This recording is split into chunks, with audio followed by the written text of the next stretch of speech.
squat, according to the dictionary, is to sit in a low or crouching position, to occupy property without title, right, or payment of rent, or as a noun, a place occupied by squatters. Now, my dictionary doesn't offer any illustrations of these definitions, but that's okay, because I've got a picture that demonstrates all three of them at once. This is me in 1989. I'm sitting in a low position in a place that I've occupied without title, right, or payment of rent. I am a squatter, squatting in a squat. I'm holding a box of Barry's brand tea. My name is Barry, and this is the story of how I got to here from here. Now, our story begins in the southernmost place on earth, not geographically, but culturally, the Mississippi Delta, way down south, a land where the banjo is considered a sophisticated instrument. See if you can pick me out of this family portrait of my mother's family sitting out on the front porch. Yep, there I am, freshly born, barely visible like the face on Mars. And here I am 13 years later with my pet skunk. How down home and backwoods, right? Well, not for long, because the summer that I turned 14, my grandparents drive me and my brother and all of our belongings out to California to our father's house to begin our new life. Along the way, I keep an audio journal. Now, what you're about to hear is my reaction to seeing my new house in California for the very first time. But remember, I've lived my entire life in Mississippi up to this point, so please excuse the accent. Well, we're at the house now. The door, I'm going to see it for the first time. Dun, dun, dun.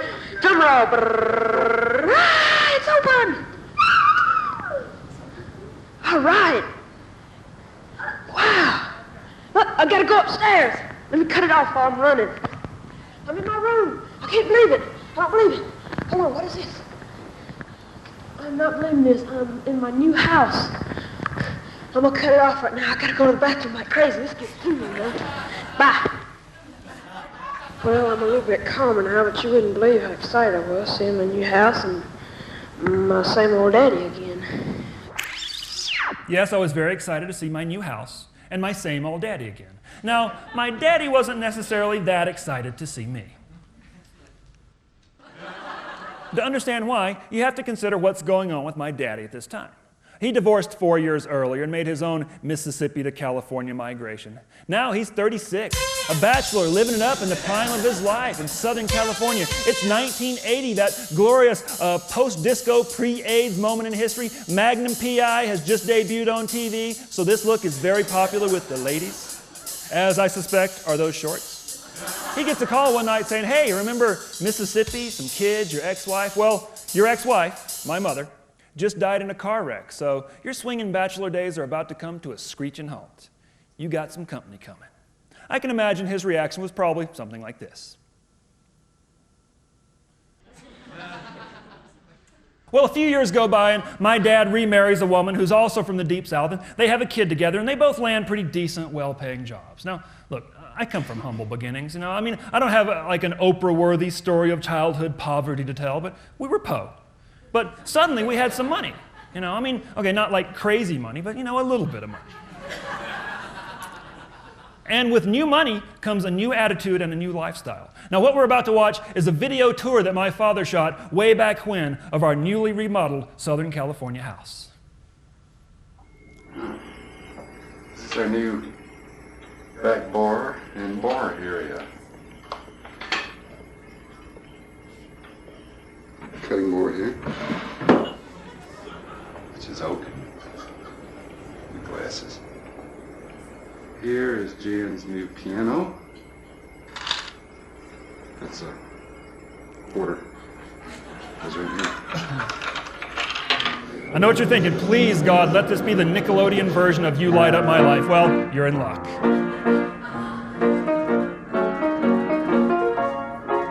My dad recorded the piano playing the entire song. I'm going to cut it down a little bit for your sake, don't worry.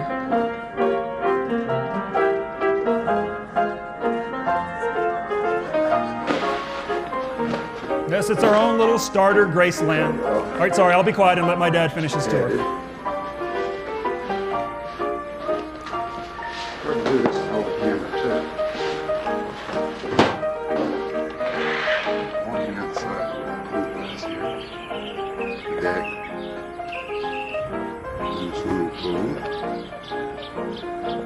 Porch swing. There's Jen's banana plant. That's my shadow, you see.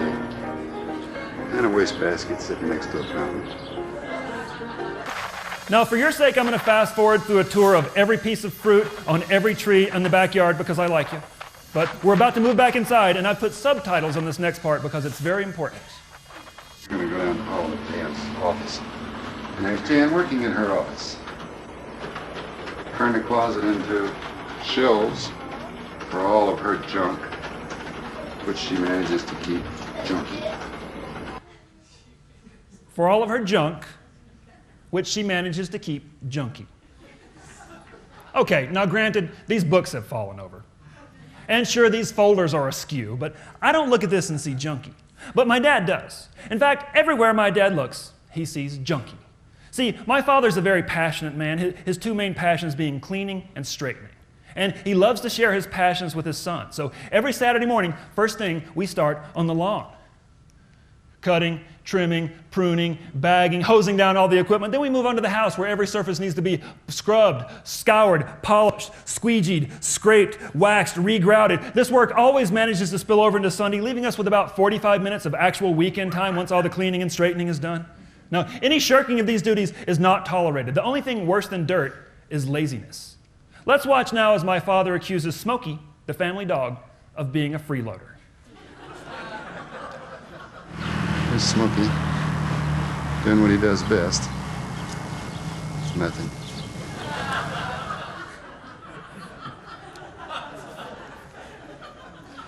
After the weekend cleaning is done, Monday and Tuesday go along pretty smoothly. By Wednesday, Dad starts to pump us up for the weekend of cleaning like he's promising us a trip to Disneyland. All right, boys, Saturday morning, cleaning and straightening.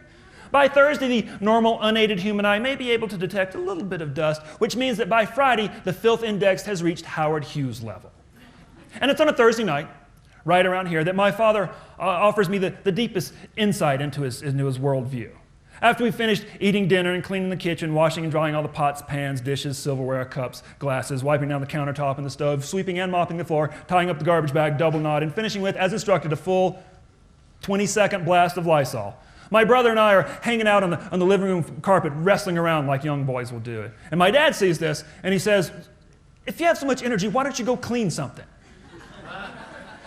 Now, all right, it's not like I ever found any magazines or videos in his sock drawer or anything, but I have to suspect that if my father ever entertained any French maid fantasies, they probably involved a lot of actual cleaning. So, years go by. I try my best to blend into this new and foreign culture. I still have my southern twang, but at least I'm starting to make some more appropriate, geographically appropriate fashion choices. About a month after I graduate from high school, I hear some noise coming from across the street. So I peek through my curtains, which is how you get to know your neighbors in Southern California, and I see this going on.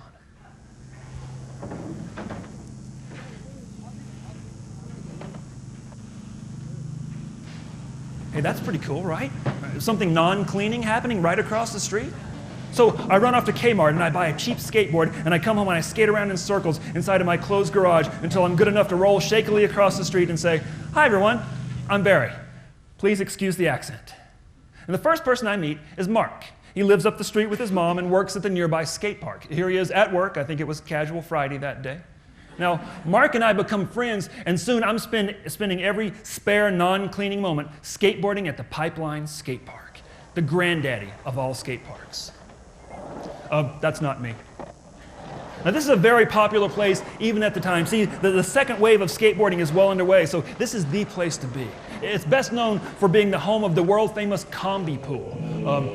That's not me.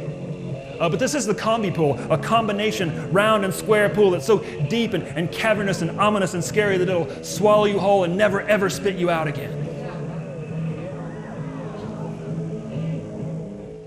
Now, Mark is a California native, and soon he turns me on to another part of California culture, which I've heard of, but never actually experienced. Just kidding, sorry. It is music, but it's not that. Now, up until this point, my musical tastes have been pretty mainstream.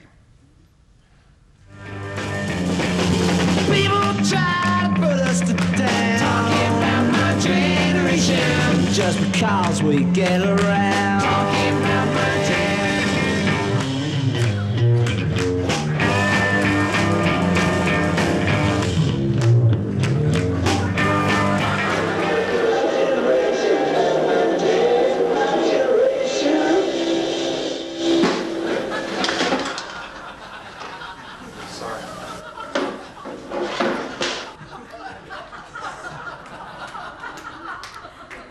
So that's where I started with music.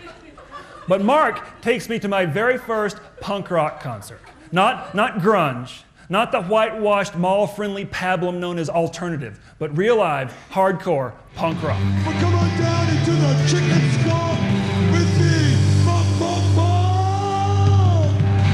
Oh, and it's exciting and barely contained anarchy. It's testosterone-fueled. No line between the performer and the audience. Not a hint of cleaning or straightening to be found anywhere. This is exactly what I've been looking for.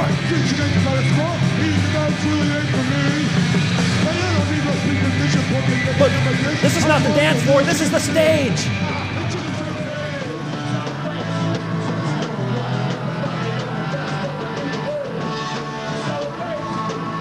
And look, there's me, kicking my hardcore punk rock overbite.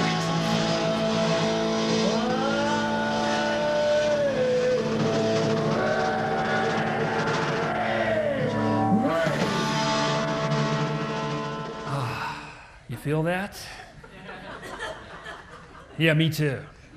Because I'm 19 and still spending my Saturdays scouring my dad's bathtub and trimming his hedges. I'm way overdue for my teenage rebellion, and this is like being handed an instant rebellion kit, punk rock and skateboarding, and I stage dive into it. Now, some say that teenage rebellion can follow a rather textbook formula. In my case, this certainly was true. Let's take a look at that formula. There's a very southern boy transplanted to a very non-southern place. Add in the first introduction of Johnny Rotten, a little glimmer of anarchy, some time on top of a skateboard, and one bottle of over-the-counter hydrogen peroxide, and you get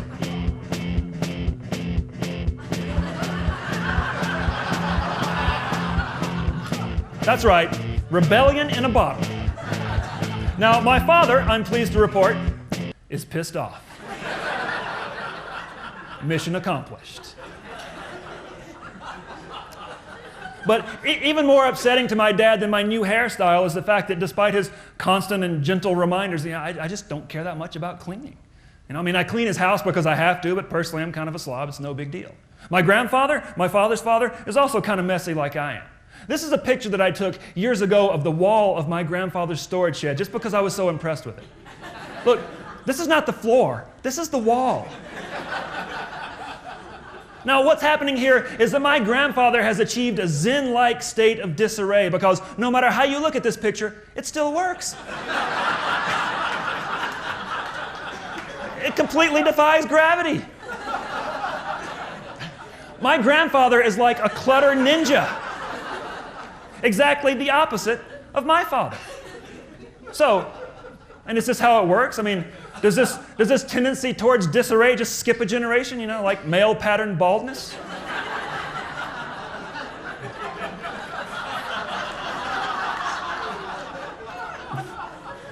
And if so, certainly this must extend beyond personal sanitation habits. What about social, political, spiritual beliefs? Do we just do exactly what our father doesn't? Is it just some game of generational leapfrog mistaking contradiction for originality? For all I know, I'm just a predisposed link in the genetic plan, exactly according to plan. For all I know, the first creatures to have crawled out of the bubbling protoplasmic ooze and onto dry land did so just to avoid their father's Saturday morning chore list. Maybe my father's formula will help shed some light. There's Dad in his squeaky clean kitchen. Add in his rebellion to his father, minus the perpetually coveted domestic help, and you get... I don't know if you can see the wallpaper, but we had the wallpaper redone. Give you a close-up of the wallpaper.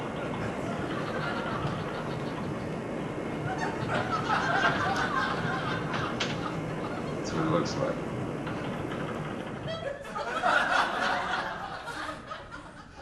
So right around this time, I start college, a community college. Now, my dad was a college basketball star, so of course he has similar aspirations for me, but I don't care about basketball, I like skateboarding and writing poetry. Now, right after starting college, one of my poems wins an award, second place college division, community college division. Now, can you imagine how proud a Southern father must be to learn that his son shuns collegiate sports but instead excels at poetry writing? Whenever my dad thinks of me in relation to him, he must have an image like this in his head. But that's not me. I mean, I'm a dark, moody, brooding poet in Reagan's mid-'80s America, just like my fellow community college dark, moody, brooding poets. In fact, I've got a picture of all the winners of this contest. See if you can pick me out of this collective of dark, moody, brooding community college poets. Oh yeah, there I am, yeah.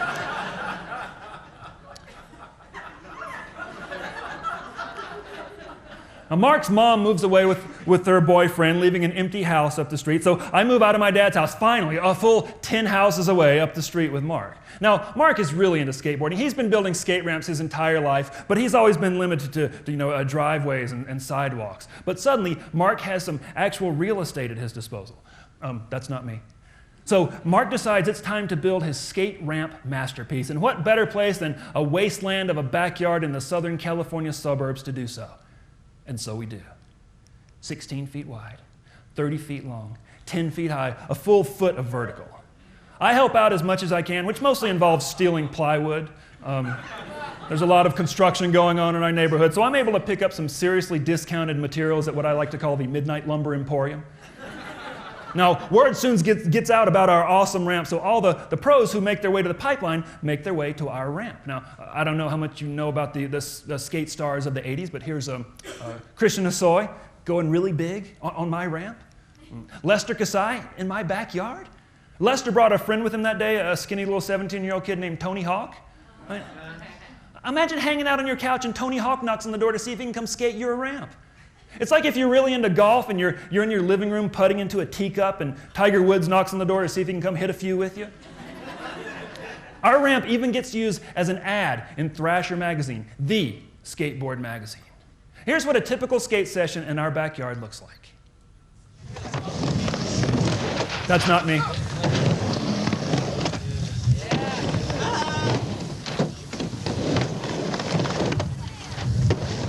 We even decide to have a contest because we hate our neighbors. That's not me. But this is my backyard. I mean, how cool is that? I can go inside and make a sandwich and come outside and this is going on. Okay, now this is not me. But you know how every neighborhood has one of those houses in it? Well, we were that house in the neighborhood.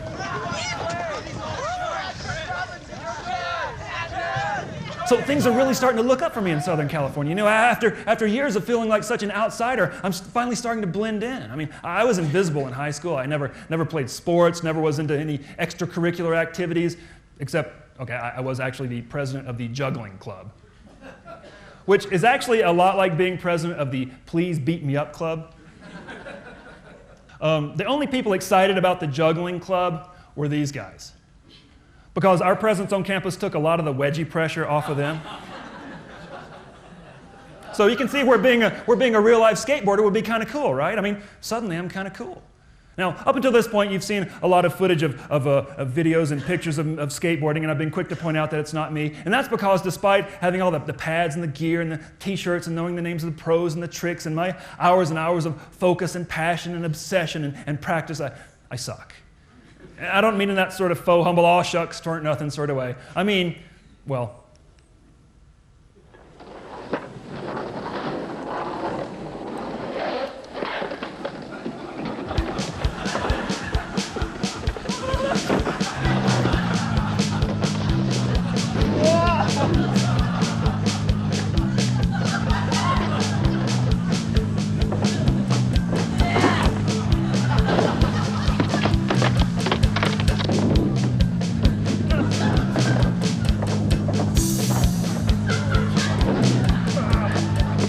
you're in the way.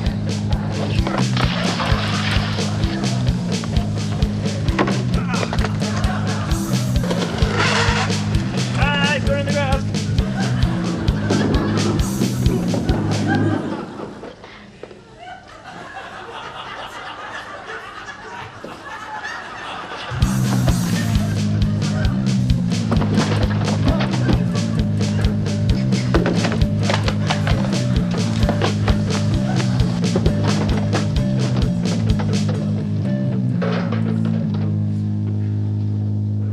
As they would say down south, oh, bless his heart. All right, despite sucking a little bit, though, I still, things are really going well for me. I've got this cool new identity, punk rock and skateboarding, a cool place to crash. And then one day, drugs enter our little previously drug-free world.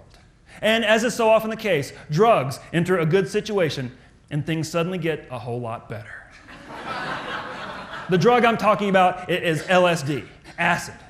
A friend gives us some acid one night, and we take it, and we like it. And before we've even come down from our first trip, we start to wonder where we can get some more. Now, someone tells us that if you go to the parking lot of a Grateful Dead concert, you can buy cheap acid. So, all right, it's 1986. The Grateful Dead's playing Southern California every other weekend. So we make our pilgrimage to the fabled Grateful Dead parking lot, a place crawling with hippies and long hairs and a sea of tie-dye. And we're there in our duct tape skate shoes and our Dead Kennedys t-shirts. I walk past a merchandise booth and I see a poster like this for sale, and I'm thinking, you're kidding, right? I'm going to put some picture of an old fat guy on my wall. Besides, I'd have to take down some of my other posters just to make room. But all that was about to change. Now, I've never scored drugs before, so I don't even know where to begin. But as it turns out, a Grateful Dead parking lot is not your typical drug scene. It's actually a lot more like a drug Walmart. Hi, excuse me. I feel awkward even asking this, but do you know where I could get any acid? Yeah, acid, that's aisle 3, right between the mescaline and the guy with the nitrous oxide balloons. Acid's on the top shelf, can't miss it. Here's a brochure of our weekly specials. Grab a cart for more convenient shopping. Next! 1 sheet of acid, 100 doses of acid for $40. That's 40 cents a hit. That's 40 cents for 8 hours of cosmic wonderment. That's cheaper than a candy bar. This is a very hard drug, from an economic standpoint, to just say no to. So we score a bunch of acid. I run out and buy some candles and incense and tie-dyes, all the appropriate lighting, lava, black, and strobe, and the ultimate bit of psychedelic paraphernalia completes my new identity kit.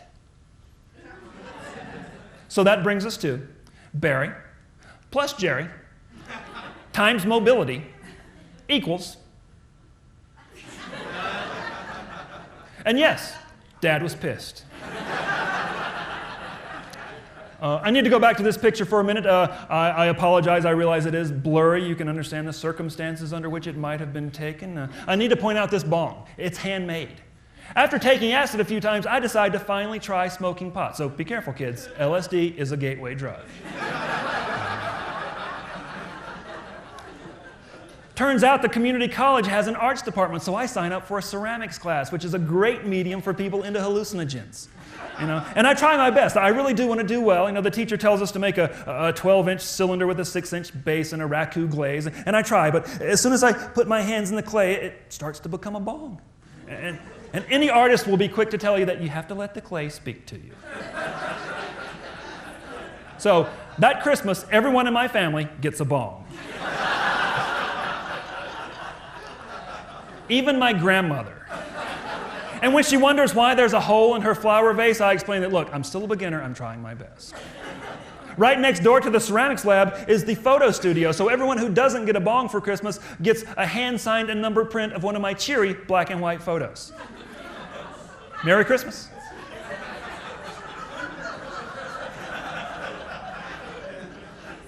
Now, okay, I think it would be irresponsible of me to talk so much about drugs without mentioning some of the dangers, especially when you start to combine drugs with other things.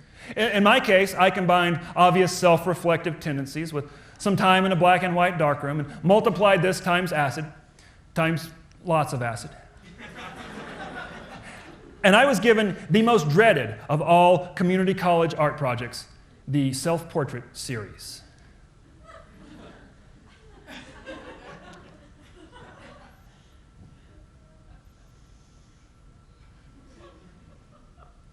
I call this one Portrait of the Artist over and over and over again.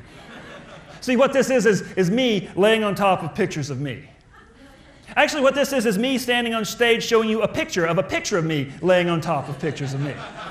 And it's being videotaped. So later tonight, I'm going to go home and watch a video of me standing on stage showing you a picture of me laying on top of pictures of me, because I'm this close to reaching self-absorption critical mass, and I'm taking all you with me.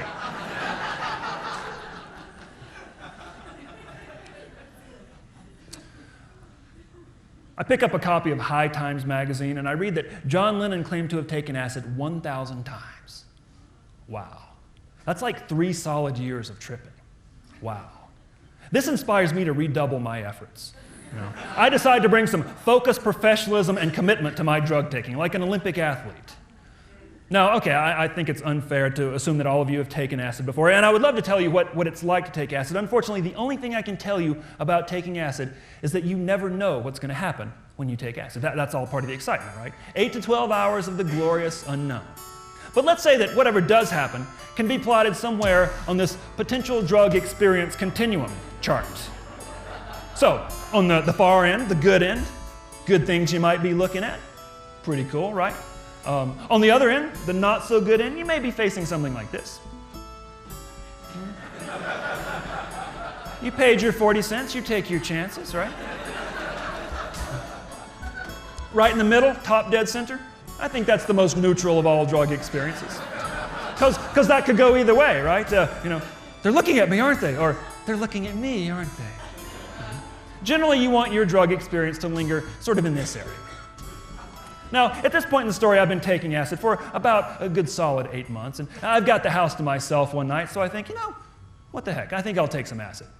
It is Tuesday, and I am in training. Now, there are 3 things that they say you should never do when you take acid. The first thing that you're never supposed to do is look in a mirror. Well, I did that a few times, and it can be a little bit creepy. You know, your face changes into weird, sometimes scary things, but with the right attitude, it can be insightful.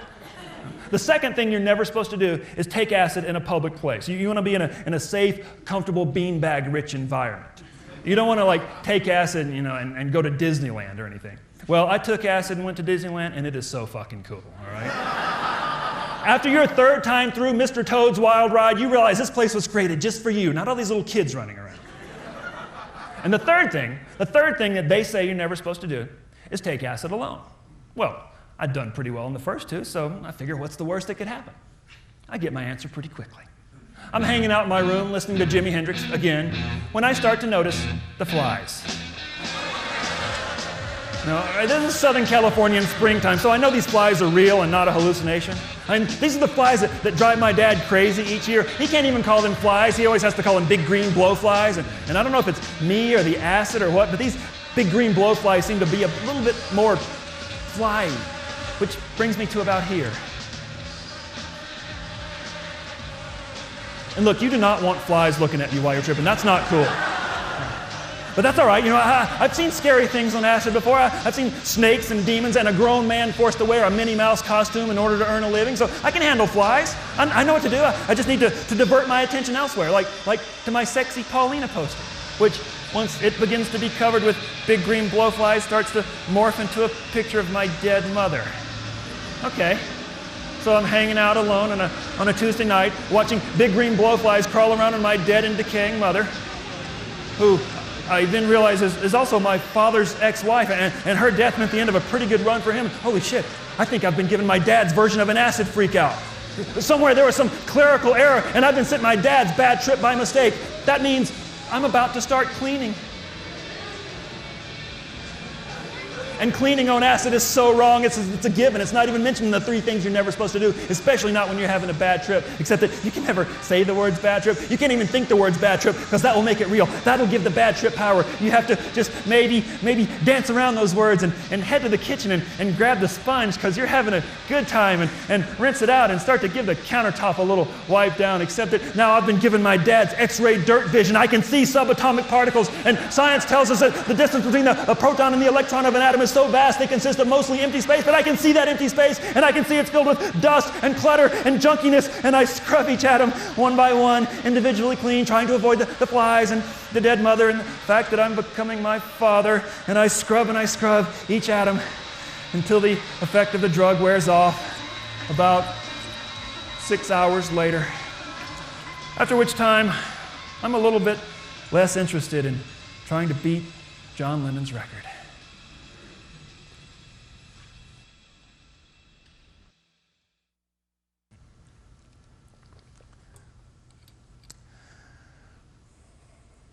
It's a Friday morning and I'm loping across my college campus. College. Remember college? Yeah, me either. I still come by from time to time to harvest a new crop of bongs, but I'm pretty much over it. And these days I tell people that I dropped out of college, but that's a bit of revisionism that makes me seem a lot more proactive than I actually was. Summer vacation's about to start, and I see Susan Rice standing in front of the cafeteria. Now, I like Susan. She's cute and smart, and we have a couple of classes together. And I go up and say hi and ask her what she's doing this summer. And she tells me that she's going to Europe. Now, unbeknownst to me, I am about to utter the words which will forever alter the course of my life. See, I get nervous talking to cute girls, and I always try to mask this nervousness by making a joke, and it's always a lame joke. So what I said to Susan Rice was, Europe? Really? Can I come with you? I'll pay for half the gas. Because, see, all right, look, I really wish I had more eloquent, life-changing words to report, but if I'm going to quote my dad verbatim, it's only fair that I hold myself to the same standard, and that's what I said. Because at this point in my life, I only vaguely know that Europe is this place across an ocean somewhere, and so paying for half the gas, that's what you do in a road trip, right? And you don't pay for gas in a road trip across an ocean, so that's funny, right? Right, Susan? Now, Susan has every reason to say, yeah, that's real funny, Barry, bye. I mean, look at me, for God's sakes. But instead, Susan Rice says something unbelievable. She says, okay. And I say, okay. And she says, all right. And I say, all right then. And the next thing I know, we're in her car driving to the post office to get passport photos taken. I'm going to Europe with Susan Rice. I mean, they have like parks and fountains and benches and stuff in Europe, right? You can sit around and do romantic Susan Rice-y sort of things. I can't believe it. Now, okay, sure, I would have been as excited about a trip to Nebraska if Susan Rice were involved. And, you know, if it got me away from the drug scene for a while and from my dad. So I go and get a passport. I get a 3-month return ticket, a student Euro pass, a copy of Let's Go Europe, a backpack, a sleeping bag. I'm going to Europe with Susan Rice. Susan calls about 2 weeks before we're set to leave, and she says, hey, I just found out I got accepted at a university, so I won't be going to Europe. Oh, yeah? Well, I am. I'm going to Europe. I'm fucking going to Europe. Susan. College. Whatever. The day before I leave, my dad gives me his father-son heading out into the world talk. He says, son, you're going on an amazing adventure. I want you to go out there and meet new people, expand your horizons, taste new flavors. This is going to be one of the most amazing... No, he didn't actually say any of that. I remember he barely looked up from a cleaning project he was involved in at the moment, and he said, fair enough. And despite our differences, I really did try my best to heed his advice. Unfortunately,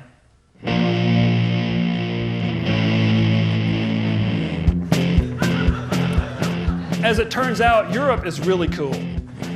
In Europe, for example, you can walk down the street with girls. You can hang out in pubs and drink beer. You can, should life lead you in such European-like directions, you can slow dance with old men in their living rooms. It's all available for you in Europe. So after about 3 months of backpacking around, my return ticket is coming due, but return where? Home? California's not my home, it's just where my dad lives. Mississippi's not my home, a drunk driver saw to that. What, return to my friends waving shiny things at each other?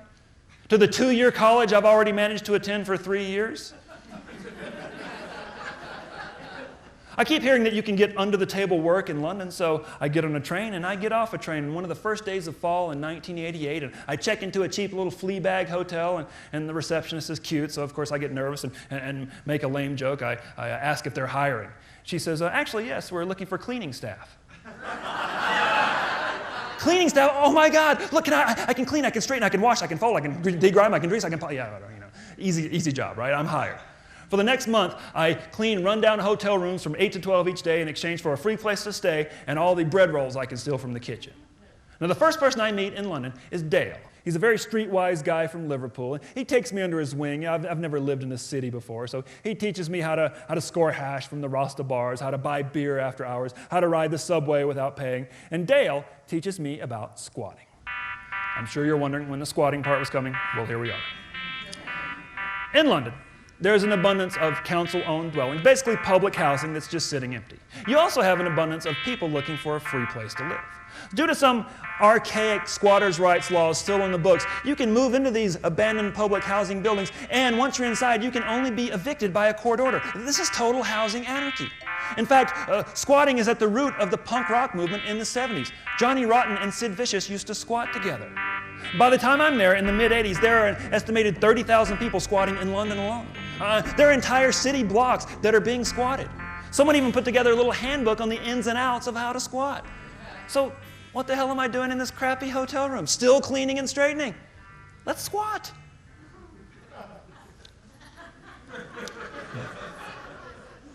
I'm being led up a creaky set of stairs in a house that's totally dark. I'm not sure exactly where I am or who the guy leading us is. I think he's some friend of Dale's. All I know is that my backpack's really heavy and I'm really stoned. But not like giggly stoned, but serious stoned. Because this whole scene, the creaky stairs and the mystery house and the mystery guy, it's all kind of horror movie scary. And when I point out that this is kind of horror movie scary, the guy who's leading us turns around and says, shh, meaning that waking up the other people in this house and having them discover us sneaking up their staircase in the middle of the night would not be a good idea. We get to the top of the stairs. The guy points to a door, turns around, back down the stairs, out into the London night. He doesn't even live here. I open up the door and try the switch, but nothing. Dale lights a paper match, and we can see that there's no bulb or lamp or anything. It's a completely empty room. So we unroll our sleeping bags onto the floor. I take off my shoes and use them as a pillow. And I pull my sleeping bag in tight around me because even though it's not cold, I shiver until I fall asleep. And it's one of those sleeps where you just stare into the complete darkness until you finally close your eyes, and then it's morning. It's one of those sleeps where you stare into the darkness and you finally close your eyes, and then it's morning, and Dale is up shoving things into his bag and cussing. Turns out he's already gotten up, been downstairs, met the other people, gotten in some sort of fight, and they've kicked him out. He sees me waking up in my sleeping bag and says, good luck, heads out the door, down the stairs, into London. I never see him again. So my introduction to squatting is to wake up in a room full of complete strangers that I've never even laid eyes on before, but who seem horrible enough to have pissed off my friend. And I don't know squatting protocol, and Dale was going to teach me all that, but can it be cool to just walk down into someone's kitchen, having just walked into their house the night before? Surely they know the story of Goldilocks in England, and they've obviously just let Dale know that his porridge is too cold. So I head down the stairs and push open the kitchen door to a room full of half-awake squatters who look up at me from their cups of tea, and I say, hi, I'm Barry. Please excuse the accent. And they do, eventually. You know, it's like the late 80s, so the world has seen 8 consecutive years of Ronald Reagan. So as an American, I have to convince them that I'm not there to scout out a new McDonald's location. They warm up to me, and we get to know each other under prime squatting conditions. This place is in great shape. It's got gas, water, electricity, a refrigerator. This would rent for a whole lot of money. And because of that, we're evicted very quickly. See, the way the laws look at squatters is kind of like vermin. You know, when they infect the crappy rundown places, it's to be expected. Just let them do their thing. But if they're found in nice places like this, it's time to call the exterminator. And according to the squatter's handbook, if you get served a legal eviction notice, time to move on. Now, there are 5 of us living there, and you know, we're all there from different walks of life, and we haven't known each other that long, but we seem to get along okay and have a laugh. And, you know, maybe this is moving things along kind of quickly, but do you want to squat together? Yeah, we do. So we all fan out and start shopping. Now, when you're shopping for a place to squat, it's exactly like shopping for a place to rent or buy, except that finances don't actually enter the equation. If you see a place that you like, it's not a question of whether or not it's in your budget. It's just a question of whether or not anyone's living there at the moment. So we find a place that looks suitably run down. We think we can hang out there for a while with no one bothering us. And we break in through an open window late one night, change all the locks like the squatter's laws dictate. And here we are on the very first night in our brand new squat, smoking the biggest joint ever. It was actually only last month that I stopped being high from that joint. Turns out this place is abandoned for a good reason. It's dank and damp and smelly and cold, and the electricity lines have been cut clean through. So we all huddled together that night in the same room like shipwrecked victims whose food supply has long since run out, but whose drug supply is still in pretty good shape. Let's take a little tour. Here we are in our back garden, pretty nice, especially on sunny days. This is me putting my high school education to good use, doing some juggling in the back garden. Now, what this is the front of the building. It's a block of flats. And ours is the only flat that's being squatted. Everyone else is renting or owns and are working jobs and raising families and basically being decent, upstanding citizens. So you can imagine how excited they must be to look out the back window and see this going on.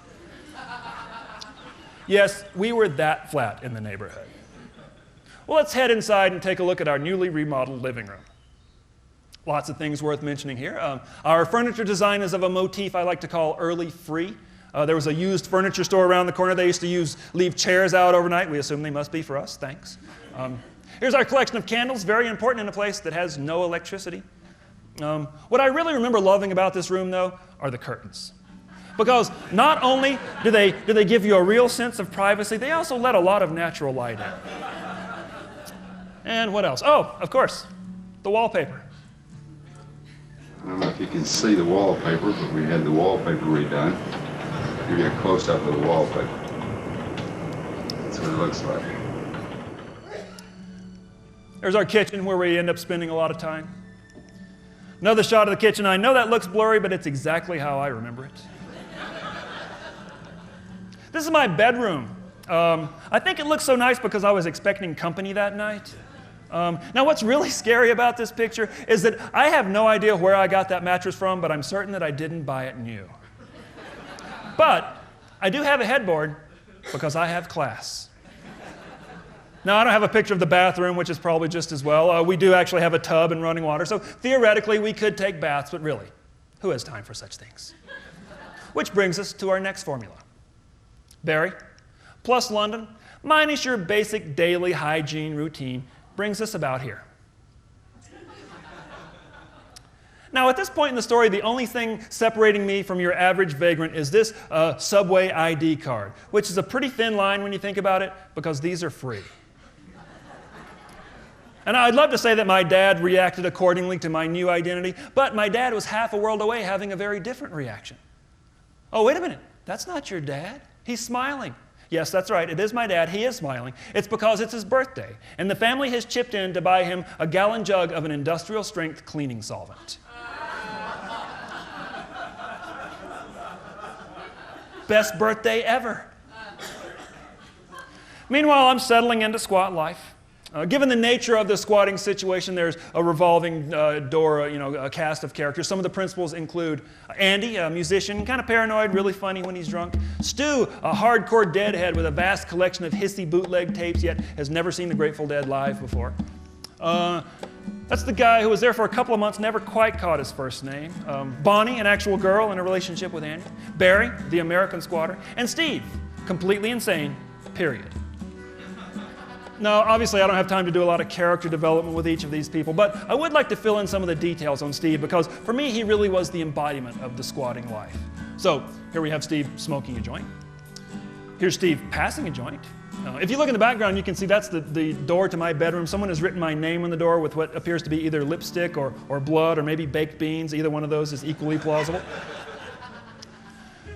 There's Steve rolling a joint. And there's Steve waiting patiently while I roll a joint for him. So I guess as far as character development goes, I'm not doing that good of a job, right? I mean, is that all this Steve guy does, is roll and smoke joints? No, that's not all Steve does. Steve also tapes things to his face. Now, why would anyone tape things to their face? Well, in Steve's case, it's because he looked down at the kitchen table and he saw tape and things. And because we've all gone a little bit stir-crazy, because we're living in London, one of the most thriving industrial cities on the planet, and we have no electricity. We walk around each night with the candles, like little trolls, permanent wax burns in our hands. We're starting to sprout those luminescent orbs like you see in those National Geographic episodes about the deep, deep sea creatures. So when Steve decides to tape things to his face on a Tuesday night, it doesn't seem to be anything out of the ordinary. I don't even know why I took a picture of it. And when Steve decides he likes the way it looks when he spatters his curry against the wall, what are you going to say? Oh, no, Steve, don't do that. We may not get our deposit back. No, this is punk rock living. Meanwhile, half a world away, life goes on just fine without me in California. This is a tape that I found in my family archives, shot during the Christmas that I spent living in a squat. Now, when we got our first video camera in 1983, we immediately begin the tradition of videotaping ourselves opening our Christmas presents, and then as soon as we're done, we rewind the tape and go and watch ourselves having just opened our presents. You get the idea pretty quickly, right? Now, in this particular Christmas, my dad has sat by patiently for as long as he could, but eventually the flashing lights and the potential for junkiness gets to him, so he makes his way to the garbage bag, already standing by, and begins to gather up the clutter around him, sometimes not even being able to wait until the wrapping is off of the box before it goes into his bag.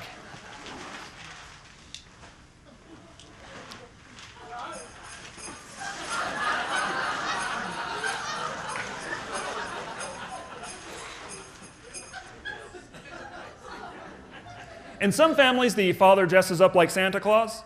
In my family, we got sanitation clause. Sorry. But I'm half a world away. A squatter, squatting in a squat. And sure, I'm stoned and malnourished and incandescent light deprived and probably a little bit jaundiced. But the one thing I'm not doing is living like my father's living. Oh no, quite far from it.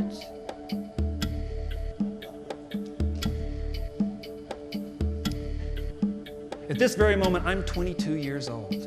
Had I stuck to a sensible career path, I would have been graduating college about now, a real college like the kind Susan Rice went to. But instead, I'm living a life such that my having just taken a bath was a newsworthy enough occasion that someone feels they should take a picture. Well, the summer comes in England, and we're able to get out and do some cool stuff, hitchhike around, see some music festivals, which is kind of like outdoor squatting with sunlight replacing candlelight and dust replacing mold. We get ourselves a much-needed hosing down, but eventually we always reconvene back to the corner of bedlam and squalor, back to the little soothing, dank, womb-like sanctuary of our dank, dank, dank little hovel. Which brings us to our final formula. I hope you've all been paying attention because everything builds on itself in math. There's Barry, plus London, a little bit of punk rock, a little bit of drugs, minus the influence of my father, plus the genetic imperative for my grandfather, not a hint of domestic assistance to be found, and that brings us to, deep breath, everyone. Yeah. Don't worry, we're going to linger here because it's really worth it. The first thing you need to know about this picture is that it was taken, obviously, while in a squat. And then the picture was developed, and the print was stuck up on the wall of the squat. So some of the filth depicted in this picture actually made itself under the surface of this picture. So it's like a three-dimensional study in filth. I bet some of the filth that I was eating for dinner actually lingered around long enough to make its way under the surface of this picture. This is freedom, people. This is as far from my father's squeaky clean Southern California confines as I could possibly fling myself, and that means freedom. That means finally, I've arrived. Or departed. I guess it seems like sort of the same thing. Am I happy? Am I satisfied? Am I inspired? Well, the beans are pretty good, I guess. Do you remember that opening scene from Kung Fu? The one where the martial arts student Grasshopper has to snatch the pebble from the wise master's hand. And on the day when he opens his hand and finds the pebble there, that's the day when he's become faster than his teacher. That's the day when he's learned all that he can learn, when it's time for him to head out into the world, the day when he has graduated. Well, I wish I could say that I had a pebble-snatching moment in my squat. I mean, I'd love to be able to tell a tale of clarity and epiphany, that moment when I looked around and realized that filth is not freedom. That doing the exact opposite of someone is just the same as doing the exact same as someone. And that just because my father tried to make sense of his world by coating it with Lysol doesn't mean that coating my world with filth will make me come up any happier. That's remedial thinking. But when you're as high as I am, you don't really do a lot of snatching. I mean, snatching implies precision, accuracy, effort. If I'm ever going to have a kung fu moment in my squat, the best I can hope for is that the wise old master accidentally drops the pebble just as I come shuffling by, and I stoop down to pick it up because I think, that might be something I can smoke.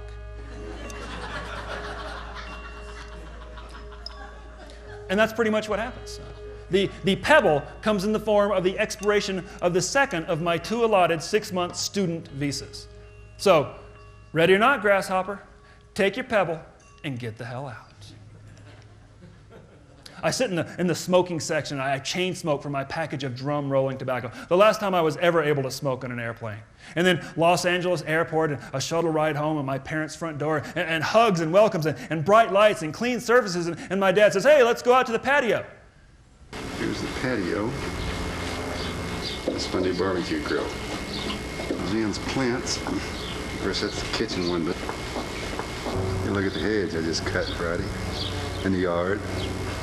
5.5 hours later, I was through. And everyone says, how was it, Barry? How was Europe? How was London? How was England? And I can't answer because somewhere along the line I lost my package of tobacco and I need a cigarette and a joint and a beer and some time in the pub with my friends. And all I can give by way of an answer is, can I have one of your cigarettes? And I light it with trembling fingers, and my parents stare at me because they've never seen me smoke before. I mean, smoking's something I learned in England. They've never seen me with dreadlocks or with clothes so worn and smelly. They've never seen anyone like me who wasn't harassing them for spare change. And I can't even call up my friends and tell them how weird it is to be back at my parents' house because there's no phone, no cell phone, no internet access, no email address, no mailing address. My friends are gone.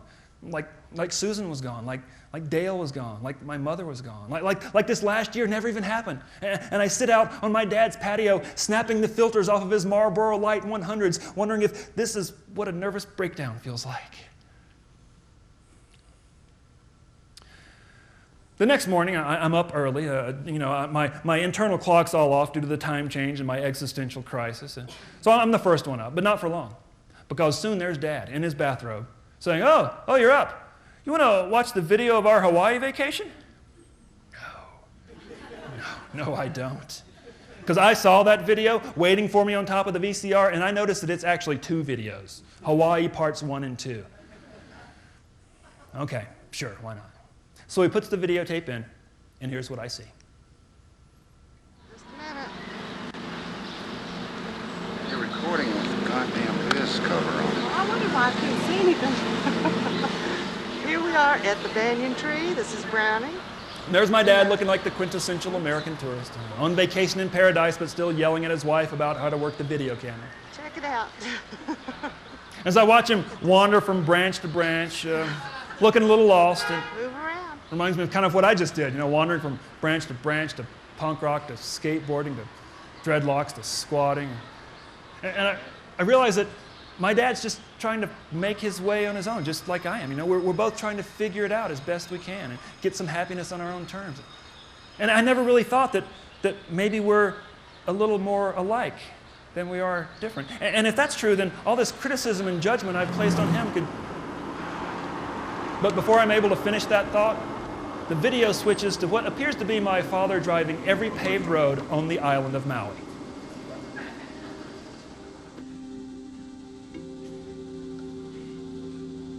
I look over at him in his recliner. He's leaning forward, studying the screen intently, reliving his adventure in his head, just like I'm reliving my adventure in my head. And after a few miles of silent mockery, it dawns on me that if I'd had a video camera and electricity in my squat, I would be standing by to show him equally tedious footage of my little vacation. Self-absorption, critical mass. It's like we're both headed there. We've got our video cameras pointed in different directions. And sure, my dad videotapes his wallpaper, but I'm the one with my camera pointed at the mirror. 2.5 hours later, after Hawaii has been circumnavigated, I grab my journal and a cup of coffee, and I head out by the pool filled with the poetic muse. I've got to get some thoughts down on paper, try to make sense of this last year. And I can see my reflection in every highly polished surface along the way. So I sit down and I take out my journal and I write, I stumble through each open door, yet still I find no meaning. I get so lost I must assume my compass needs a cleaning. Yeah. My dad's pool has one of those automatic pool cleaners, right? No surprise there, right? Those things that skate around on the bottom of the pool all day long, gathering up the junkiness before it even has time to settle. I think if my dad were a mad scientist and set out to create the ultimate robot child, I think it would be one of these things, Exactly what he wanted his kids to be, just cleans all day long, no complaining, no whining, no skateboarding, no orange hair, no poetry. His own little Edward squeegee hands. And as I sit by the pool and pour out my soul in perfect rhyme and meter, this pool sweep comes up and does a perfect Tony Hawk grind right up on coping, and the tail breaks the surface of the water, and it sprays a stream of water all down the front of me and all down the front of my journal. And all these words I'm trying to write, all these insights I'm trying to have, they melt to the bottom of the page, and they drip off onto the freshly swept cement. Thank you.